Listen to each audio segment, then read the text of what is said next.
This is a quick sketch of a photo of a tree that I think I found in Darwin in the very north of Australia on a holiday there a few years ago.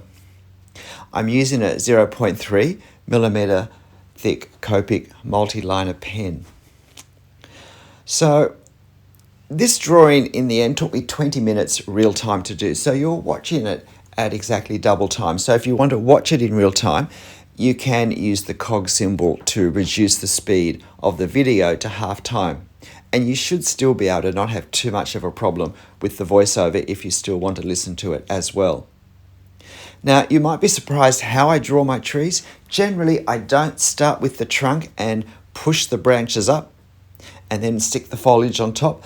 I find I get a much better result by starting with the foliage and working down, and then working my branches from the thinnest branches down to the thickest branches. That way I don't have the dilemma, I don't have the problem of my branches are still too thick when they reach the leaf line or when they reach the end of the leaf line.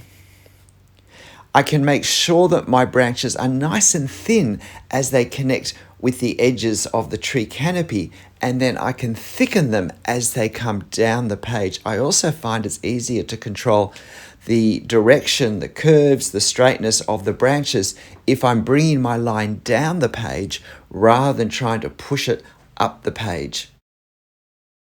Sometimes I'll draw the place first where I want the branch to end, just to make sure it connects with the right spot. If you've never tried drawing a tree this way, why not give it a go? So with this tree, in some ways, it's very dependent on silhouette because a lot of the edges of the leaf canopy are in shadow or at least darkly shaded.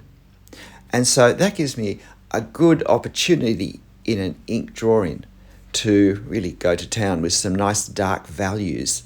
But what is important, particularly in a tree drawing such as this, with the scale of the tree, with the type of tree, with the size of the leaves, is I have to make sure that my silhouette edge marks, if there's any chance of them being mistaken for leaves, that the scale of the mark is accurate to represent a leaf for this tree at this distance.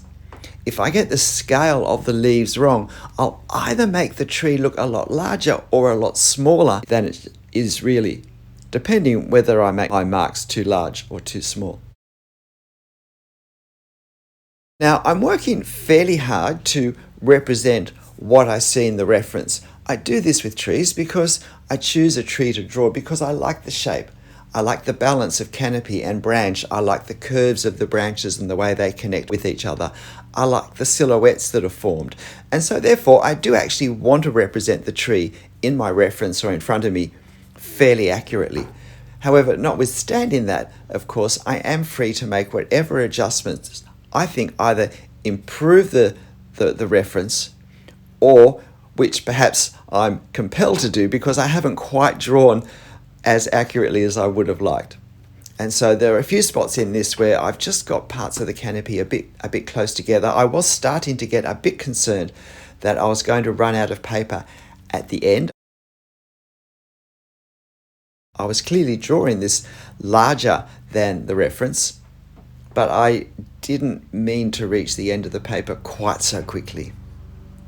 So notice I'm doing some hatching on the branches. This is often a neglected area of drawings of trees where either the entire branch system is coloured with the same hatching or the same value, the same ink wash applied to the whole thing, or else it's all pretty much left white with just the exception of perhaps a few lines to indicate texture of the bark. But in fact, in trees, as you'd expect when you think about it for a sec, there is a lot of shadow being cast on the branches by the sunlight hitting the tree canopy from the leaves. So it's good to see what the pattern is for where the sun is and then try and be consistent with that. It adds a great deal of realism to put some shadow on the branches, but also to leave some spots where clearly light is hitting them. It really helps with the three-dimensionality of this. Now at the moment, I've left the leaves pretty much black or white. They're very much in stark contrast. Now, towards the end of this, or at the very end, I decide that it's just a little bit one or the other, and I do add some general hatching for the just local colour, for the green colour of the tree, and I feel it does just soften the starkness that we see at the moment and bring it into line more with the reference. But at this point, I'm working now on the branches for this right hand side, and you see that I do start some of these branches before the leaves that they attach to, and that's because I'm just trying to make sure that now these branches also align with the branches I've already drawn. So, exactly whether I start with branches or leaves does depend a little bit on exactly the context of that particular tree and also the progression of that particular drawing. But generally start with the canopy and work down. And if I'm misjudging the canopy and the ground, or where the branches have to end, it's usually easier to shorten the thicker part of the trunk than to have branches that are still too thick when they get through the leaf canopy. So a lot of work on just making marks to represent leaves and just to give that little tiny speck, that mark that will suggest a leaf silhouetted against the sky. It really is a mistake a lot of the time with trees to start drawing a continuous edge to the tree canopy, and particularly at the start when we haven't yet really perhaps worked out the marks that are most effective for what we're doing. Of course, I did do my usual technique or strategy or plan of spending 2 minutes just making some marks on a bit of paper that reflect the sort of marks I was hoping to make for representing this tree. Now, at the base, I decided I did want to give a bit of context to this tree. I didn't want the branches just stopping in dead air. And I did like the fact that this tree in front of the tree that's poking up has a very, very different leaf and structure overall. And so I do some of these leaves, I'm wanting to keep it even looser and more gestural than what I've done already, because it is on the perimeter of what we're looking at.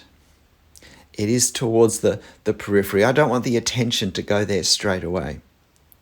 And I also take care to put some shadows in those as well. And then I decide to put something, not as completely as we have it in the reference, but something of these finer leaves that are further away behind the tree, because I think it is looking a bit stark, and I like the way that I can make these leaves in a bit of an arc, a bit of a spray pattern across the back, almost like a fan that's up as decoration behind. And it's a nice contrast to the thicker bare branches going through it. So I'm quite happy with that. And at this point now I'm thinking I'm just about done, but I'll have another quick look at the leaves and just work out what I'm going to do. So I'm adding a bit more darkness. And then I think, look, it's still a bit stark. I think I will put some hatching, some light and loose hatching over the actual areas of tree foliage, so that it's firstly clear what's foliage and what's sky, which perhaps was in places a little bit uncertain. And then it becomes much clearer. So I think that was a good move. Sometimes we regret doing that, but I think in this case, it actually worked really well. G'day, I'm Stephen Travers. Look, I hope you found this quick 20-minute for me drawing of part of a tree interesting, helpful, and of course you'll find the reference on my channel community page. So if you'd like to have a go yourself, you can go there and get it and try this very gestural drawing of an Australian tree. But look, whatever you draw, and however you draw it, make sure you have fun. And I'll see you next time. Bye.